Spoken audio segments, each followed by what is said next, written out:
My mom was pretty worried about me living with Tommy Lee, I should say, and Tommy's great. I was talking to her once, and he just grabbed the phone and was like, "Your son is great. You've got nothing to worry about."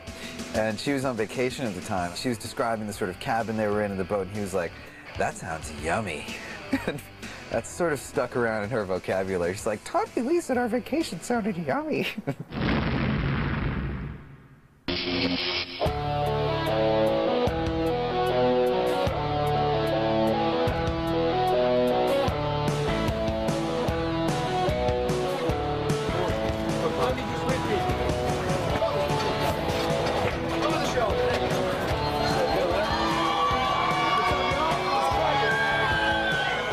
Why the book? It just seemed like the perfect time, sort of a halfway point in your life, to sort of time stamp it. He really was incredibly hands-on. I mean, a lot of biographies just don't work that way. I love that he did that, tell us the truth, and that makes us feel like we know him more, and it's, he's not just like a star. We actually know his personality and the inside truth. That was really the greatest thing about working on this, was how involved he was from beginning to end, and how excited he got about it. I got real excited at the thought of, okay, I'm going to lay it all out, and by the time this comes out, I won't have to answer any more of these stupid questions. He's always likes to push boundaries. He was very open to all my different sort of ideas about maybe how to tell his story. There's a lot of things that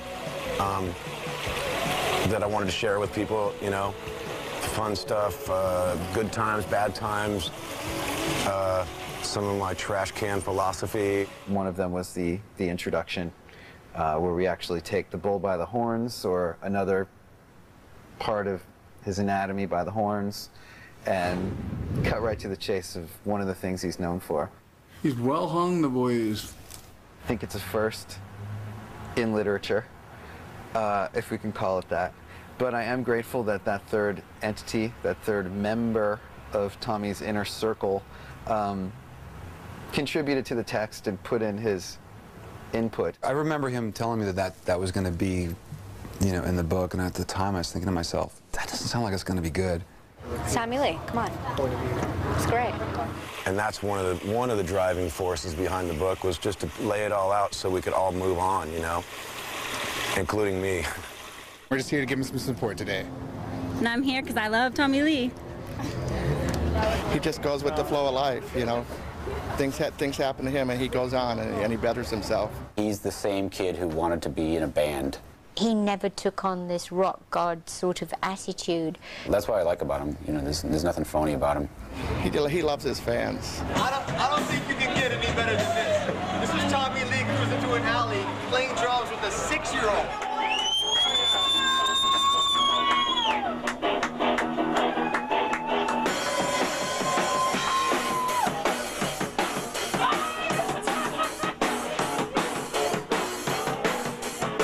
He doesn't really get bothered by people coming up and asking for autographs. He's always very sweet. Well, he's like the type of guy that whoever came up to him, he'd be really cool with him, like, "Oh, dude, thanks, all right." He cooks amazing. He's always been a cook, even when he was back in the crazy days. I can jack up the kitchen. Yes, he can. That really got me. He can cook. He's a really good cook. If you ever get a chance to go to Tommy's house for dinner, oh my gosh. And he does the dishes. Tommy freestyles, and he does stuff on his own, too. He's not just doesn't have, a list of things that he follows, a list of recipes. And he makes the best eggs Benedict in the world. That I wouldn't like to try. I don't know why, but I should imagine he would whip everything up with his willy or something. I don't think I'd like to try his cooking.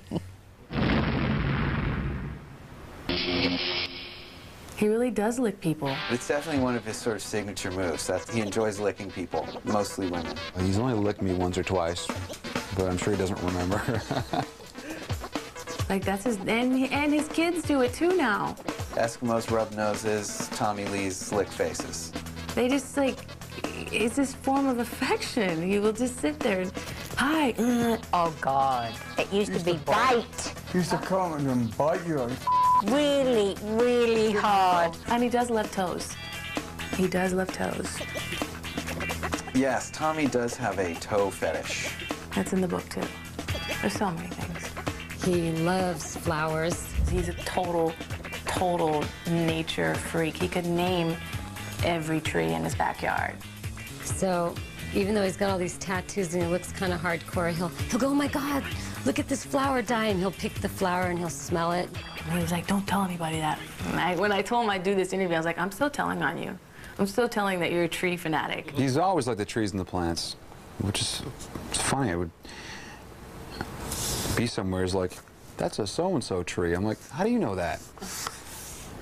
He goes, I don't know, I like trees. After the break, Tommy Lee reveals more of his soft side. You're always trying to balance, you know, the crazy lifestyle with being a parent. I think I'm pretty good at it. He'll drop everything when the kids are around.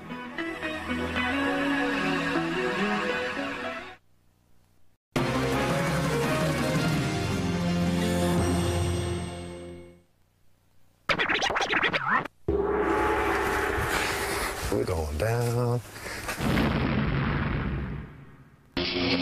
When we cross through the entrance here, this is where everything slows down to almost a stop. I call it the Garden of Truth. I've been to Japan so many times and taken pictures of every, you know, every tree, every bonsai, every plant, and I just tried to, you know, do the best I could to kind of recreate that here because I really wanted it to be authentic, you know, but we got it right, and I love it. They'll outlive us. But yeah, I think some of them live to be close to 100 years old. At least that's what they tell me. I'm gonna grab some food, too, so they can munch. It sounds awesome when you hear this. They go crazy. Check this out, listen to them.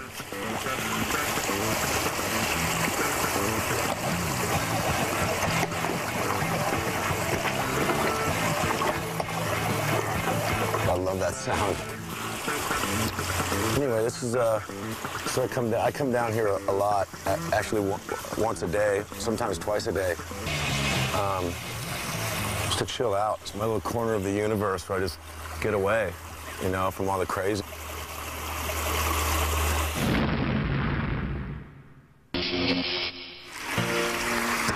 I don't know, you know, and I don't know how much to believe of it, but I went to this dream analyst. Psychologist named Dick Wiener. And I was wearing long sleeve shirts, as I do when I go to, you know, meet anybody that might judge me by the cover. And I guess he saw a couple poking out, and he goes, you know, can I see them? And so I pulled him up, and he starts looking at them, and then we started talking about my childhood and my parents, and this is his conclusion. I don't know if it's true. I don't know, you know, what to believe of it, but when my mother and father were first married, my mother spoke no English, and my father spoke no Greek at all. Tommy's mom was Miss Athens, 1958, and his dad was over there with the Army and was friends with someone in his mother's family who invited him over to, I think it was a christening or some big celebration to sort of see how the Greeks live and celebrate. And Tommy's dad fell instantly in love, you know, love at first sight, and he was just making eyes at her the whole time, and, you know, came back with a dictionary and some paper, and I think, you know, basically asked for her hand in marriage. He was just totally smitten.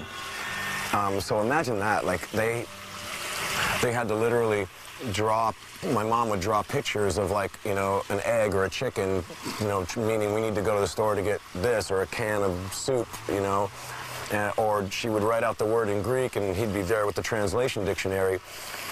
I mean, that must be so bizarre. Until they both learned each other's respective language, it was kind of like a closed caption kind of, you know, sign holding up kind of relationship. But they were both so in love that, you know, it worked out. And their marriage lasted. You know, they had 2 great kids, and basically in love until his dad died. But anyway, the dream analyst said, as a, you know, a toddler, you witnessed that form of communication, and it somewhere became your form of communication. These things that are all on your body mean a lot to you, or have some sort of substance, and you want people to do you want to share with them, or that's one form of communication for you. And I was like, God, I never really thought about that, but it's possible. It's totally possible, because that's what I saw. I remember growing up seeing pictures and translation dictionaries and more pictures, and I grew up like that. It's pretty crazy. Well, they all have meaning. I mean, the koi fish, I mean, they're here on my arms, they're here in my life, you know.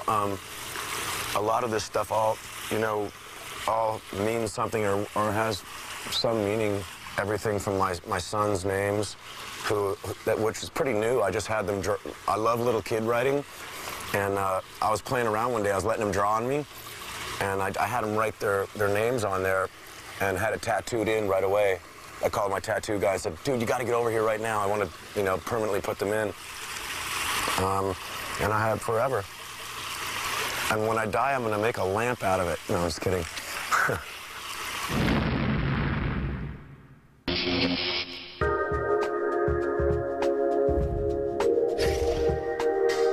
You're always trying to balance, the crazy lifestyle with being a parent. I think I'm pretty good at it. He'll drop everything when the kids are around. So I'm being dad right now. It's full on that, Tommy's the most amazing father. He's like a little kid. I pulled up into the house, and he's sitting in a little mini go-kart with his kids, just riding it in the driveway back and forth. He has that little boy thing about him, and then he plays with them, and he takes them motocross riding. When his kids are around, they're just like the 3 Lee men, and they're just crazy. And one day I just asked them, I'm like, guys, you want to swim with the fish? They're like, yeah, Dad. So we went in. They put on their snorkel and their masks. And of course, the fish are like, whoa, hey, who are these guys in the pond? Because they're trying to catch them all. One Christmas, he was putting together these little remote control bikes for the boys. So we're driving them around and trying to get them down the steps. And then we have Viggy dressed up like Santa Claus and wake the kids up in the middle of the night, and Santa's putting presents under the tree, and the boys are just over the railing looking, going, oh my God, Santa's here. Santa's here. That was really Santa, Dad. Dad, that was Santa. He called us. He knows what we're doing. And Tommy's like, dude, hey, I told you, he's watching. And then he's like, luckily we're good, Dad, right? And Tommy just listens, and I'm just like this. But he's not, he's not a pushover. He's pretty much, he'll discipline them when he has to. He's like, if they don't say please, don't give them anything. I'm like, okay, okay. No, he's very, not strict in a bad way. He's trying very hard to teach them manners and morals. And I've just been trying to teach them the value. Like, they go to the store and they're like, Dad, let's get that. And you're like, with what? And I did this little thing with them where we dumped out all their money from their piggy bank and just learning about money and its value and what it's worth and what you can buy with it. And we're counting the change and teaching them how to count money. And okay, guys, you guys got $47.37. All right, let's go to the store and see what we can get.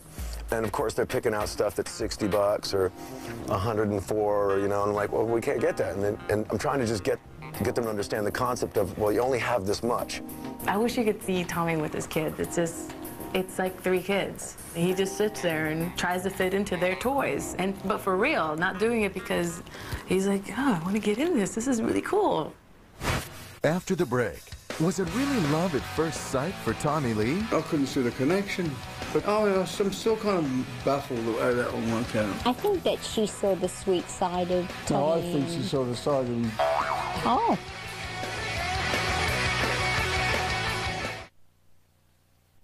Acting can't be a child's whole life. It's way too much pressure. The shelf life of a child star isn't necessarily a long one. You could hear the parents slapping the kids if they didn't get the part. Oh my God, that's me. What am I doing up there? No fame and fortune is worth losing yourself.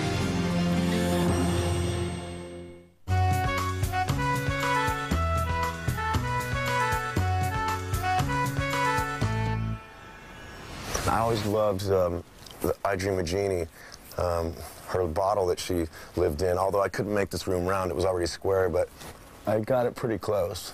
I did get to meet her, and she still looks hot.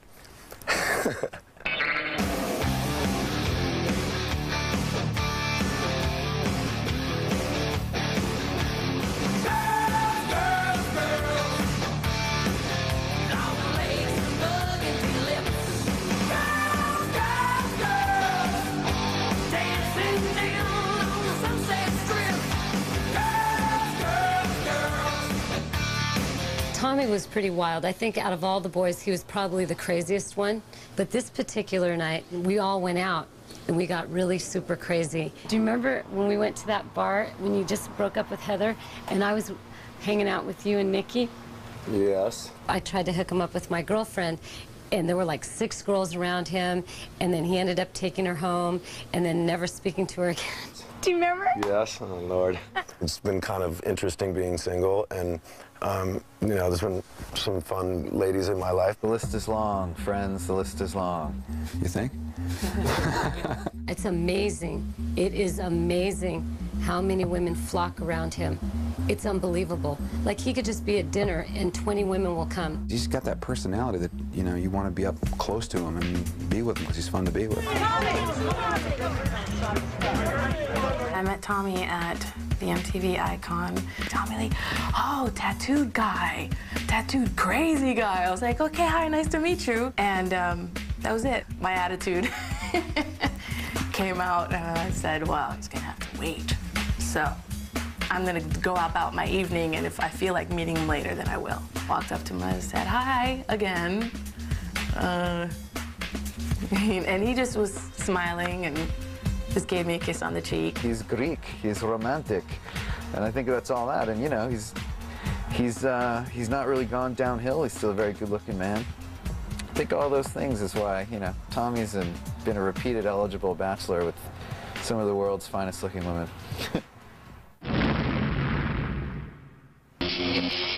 Well, I mean, to tell you the truth, I've been married most of my, I mean, was married for 7 years, one marriage, 5.5 the other. I mean, that's, you know, 13, 14 years. That's a long time. When he cares about somebody, it's just tunnel vision, and he is completely enthralled and engaged with them. Whenever I've been married, I've been completely monogamous. I just don't think that, I don't think that people should be married if they're not planning on being that way. When I first found out that he was marrying Heather, I couldn't see the connection. But I'm still kind of baffled at how that one worked out. Heather and Tommy pretty much, you know, grew up together in their sort of young adult, well, not young adult, but I guess early 20s. My accountant's brother was a dentist, and he was Heather's dentist. And I said, you know, could you get me her number? I'd love to take her out on a date. Anyway, I got her number, and I didn't really call her for a couple of days. I'm a little shy, too. Like, you probably wouldn't know that or think that. So I didn't call her for a couple of days because I didn't really know what I was going to say to her. So I finally get up the courage to call her because she was on TV, at least I thought. I'm watching TV, and I'm like, all right, I'm calling her. I call her up. I'm like, hey, you know, hey, Heather, it's Tommy. Tommy who? Tommy Lee. I got your phone number from a friend. She's like, from who? And I'm like, well, I can't really say, but I just, you know, I would really love to take you out sometime if you'd like to do that. I said, you're on TV right now. And she just knew that she's not on that day. She goes, no, that's the other Heather, Tommy.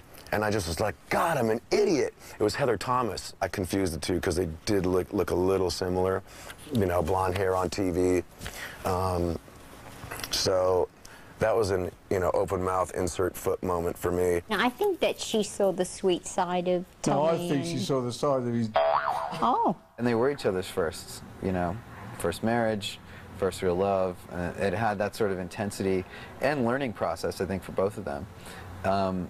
And I don't, you know, it didn't really work out for lack of love because they're still good friends. I just think it was, you know, the timing was wrong, which usually is what people say about a lot of first loves. That was probably my first experience with with a completely different world, but just as hyper, you know, the music world. And I mean, I was used to photographers and that whole thing, but you know, the photographers in the music business are, you know, they're down in the pit shooting a live concert. When you don't really even see them, you just see flashes going off and you're like, hey, whatever.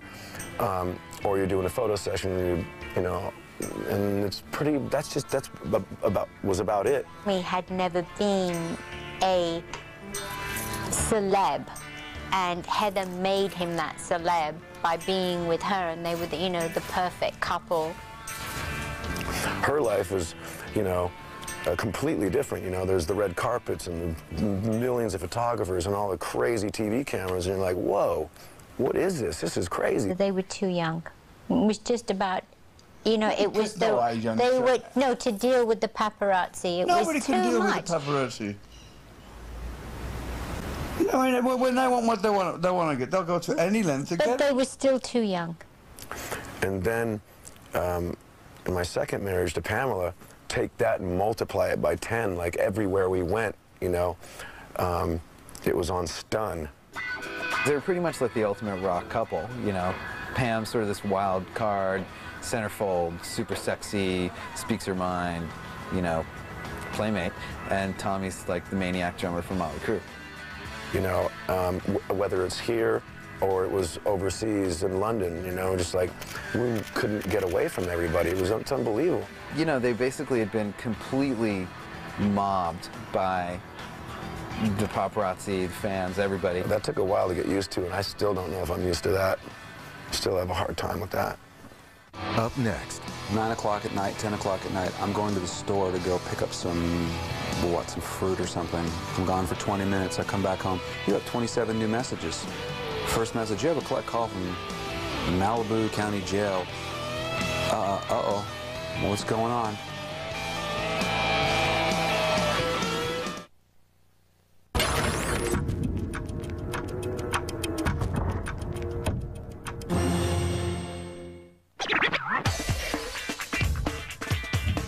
I know Tommy, and he was definitely probably calling her like crazy and just all over her and had to see her, had to be around her and all that stuff.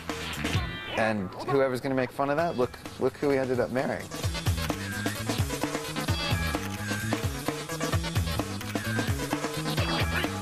Something that not everybody might know. You know, we got married real quick in 4 days, and flying home from Cancun, she didn't even know where I lived. I didn't know where she lived, and she's like, what do you like for breakfast? What do you like? Like, we knew nothing about each other. We knew we were just absolutely crazy about each other. So it was interesting just kind of trying to figure out who each of us was, you know. Bizarre, totally bizarre. But in your heart knowing that it was good, you know, knowing that you're absolutely crazy about each other and that we'll just figure it out on the way there.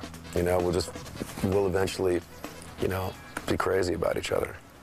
They're so well suited. I always say they're going to end up back together again. Whenever I think of Pam, I think of Tommy and vice versa. They just fit perfectly with each other.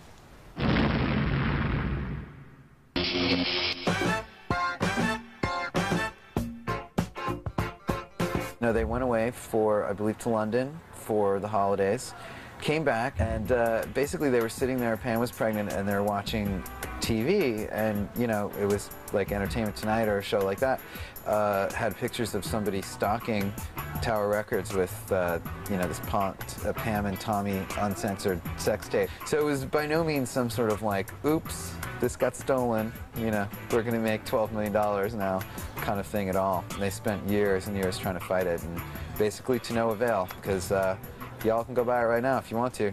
His life has just been really up and really down. It's like 1 minute, okay, you're married to Pamela Anderson, next minute you're in jail.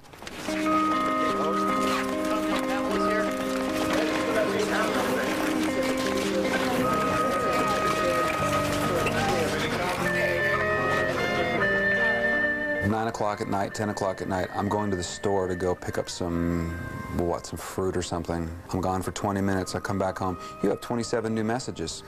First message, you have a collect call from Malibu County Jail. Uh-oh.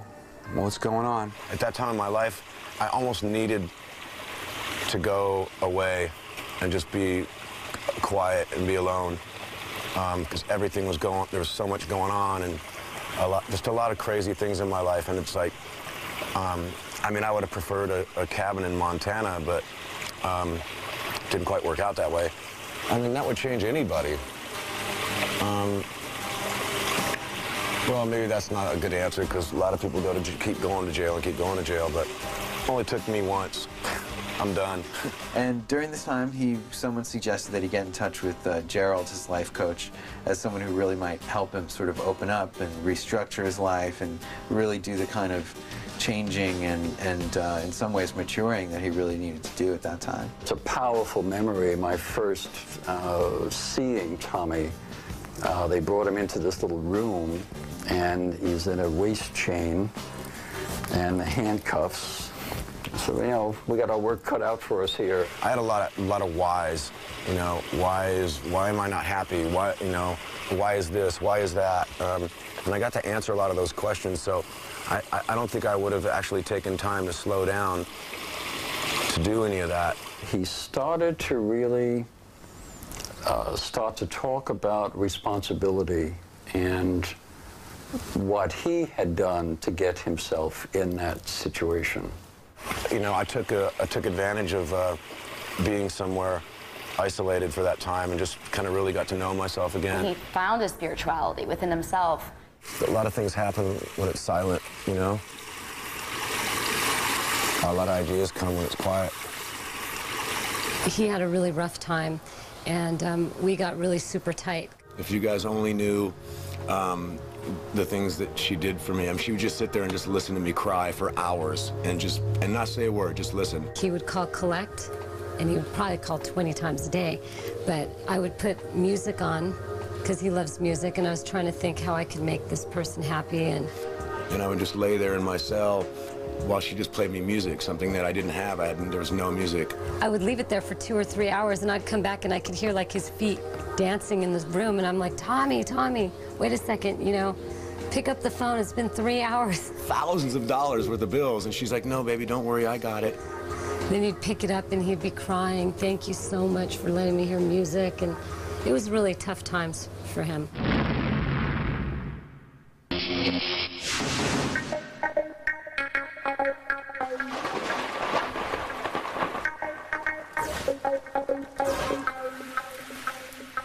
He was staying here, and he would be here, then he'd have to go to the courthouse for whatever. You know, we'd be watching the news on the TV. Like coming out of the courthouse, you know, and we could see the mood he was in. He'd come home, we'd hear the door slam with some kind of like scream, and we'd be like, it's gonna be a good day. He was going through his legal battles, and he was literally lying around the house with nothing to do. Like literally, we'd be recording, there's the mixing board, and he's just lying on the floor right there, bored, like watching us, listening. And we're like, well, seems like an awfully great untapped resource just laying on the floor doing nothing. Yeah, it worked out really good, actually, because Tommy's really musical. He just has insane energy. And, you know, he brings that to his drumming. You know, whenever he was recording, I'd love to watch him record because it's just, you know, it sounds so corny, but he is like Animal from the Muppets when he plays. He's just so insane. We would do stuff like put towels or plastic bags around the cymbals and then fill up the drums with rivets or marbles, just crazy things to make the drums resonate. So you'd hit the snare and there'd be all these rivets inside going shh. I've never seen anyone hit drums so hard. It's mind-boggling to watch him play. And he's just, you know, he's so tall and lanky, and it's bizarre. I mean, it's an amazing sight, and it's bizarre. Well, when he got out of jail, he really wanted to change. He'd been in Motley Crue for half of his life. I mean, from the time he was 17 years old. And, you know, as an adult man, he was ready for a change. He'd also been to jail, you know, gone through a divorce and child custody and all that stuff, and was looking at himself, wanted to do things different, and wanted to play things differently. You know, he had things he wanted to say that weren't going to fit into, like, the Motley Crue genre. He's always complained that, he goes, oh, why do I have to just be rock? Why can't I, you know, I like, you know, hip-hop, I like electronica, I like, you know, sappy pop songs. He goes, I just want to do it all. I mean, I've always been on the rock side. I was convincing him, look, let's just make a rock record. Just, you know, be a drummer, get behind the kit, and, you know, make big beats and big guitar riffs, and, you know, be Tommy Lee. But he's going to do whatever he wants to do. And he wanted to actually just work with other people. He'd been working with the same guys and the same formula for 20 years, pretty much. So that's why he wanted to get other collaborators and just sort of mix it up in the most unexpected way possible. Just because of being a drummer, I'm attracted to anything that has beats. And the thing that really was also, I mean, maybe not so surprising, but still was, is how much he's into rap and hip-hop. I mean, he did Methods of Mayhem. A fun record. It was fun. We had, you know, anyone we wanted to call. One day we'd have Lil' Kim here, George Clinton, Fred Durst, Snoop Dogg. It was just like a parade of people. It was fun. A huge kind of free-for-all recording party. Whoever we ran into, hey, I'm recording a record, come on over. And, you know, Lil' Kim and 14 SUVs would show up. It's just somebody wanting to break away and do something completely different in every way possible. Still ahead, Tommy Lee gets back to reality. Can you imagine Tommy at college? Must be chaos. Just the thought of that was so hilarious that Tommy rolled over laughing. Can I come in? Yeah, come on in.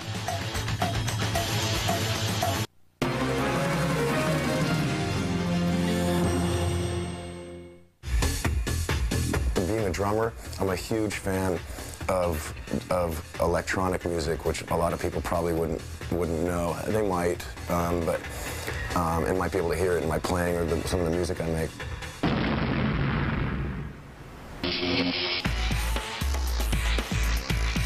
He's just started DJing, which is so great. I mean, I thought it's so great for him, you know, to do something like that.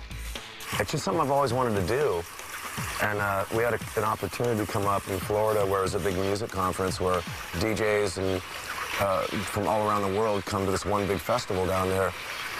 And that's all it took. We did one of those, and we've been doing them now for almost a year.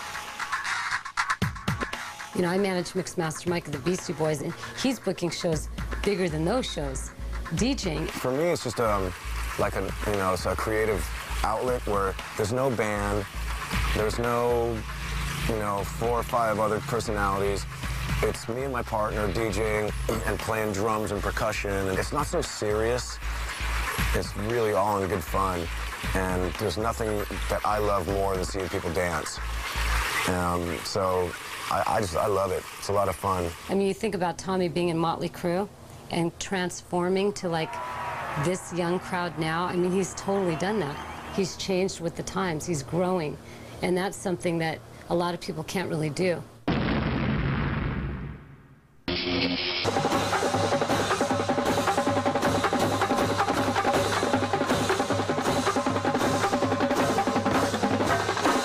At this point in my life, I'm into doing anything that I haven't done yet, and this is going to be very bizarre and fun and silly, and hopefully I'll learn a few things on the way.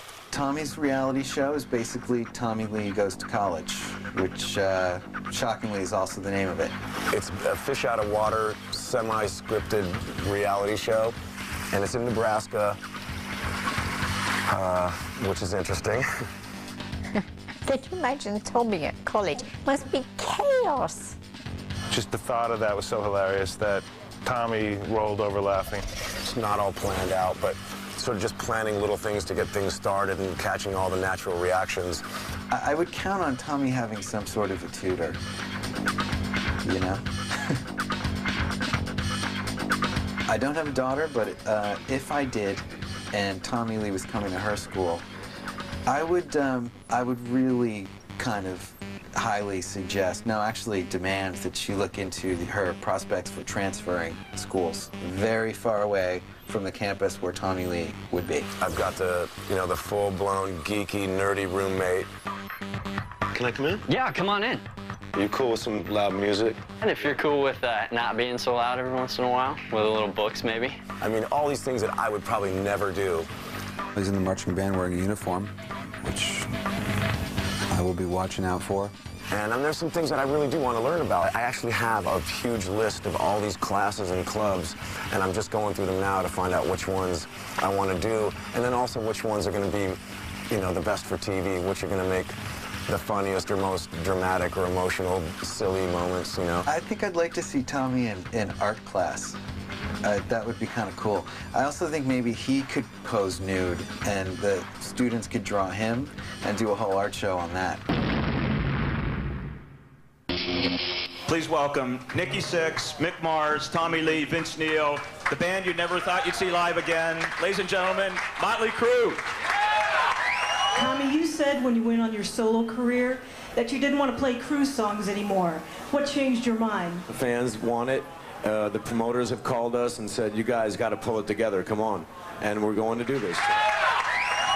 It's obviously a very in-demand tour. It's sold out everywhere. You know, they're going to be going around the world and going on with this. I think it was like 52 dates sold out and, you know, in a day or something like that. So obviously the demand was there. I think they're probably also just all sick of hearing, hey, when are you guys going to get back together?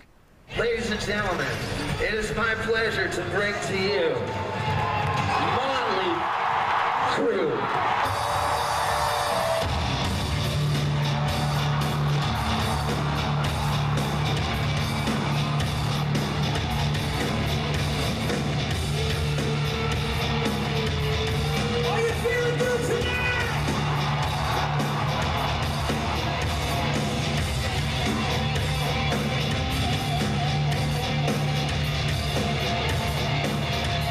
You guys are one of the greatest live acts ever. How big, how bad, how loud, what can we expect when you guys get on the road in February? And Tommy, do you have anything special planned? I think that the only thing to expect from Tommy is just to expect the unexpected. He has so many interests and so much ability that there's really going to be no stopping this guy.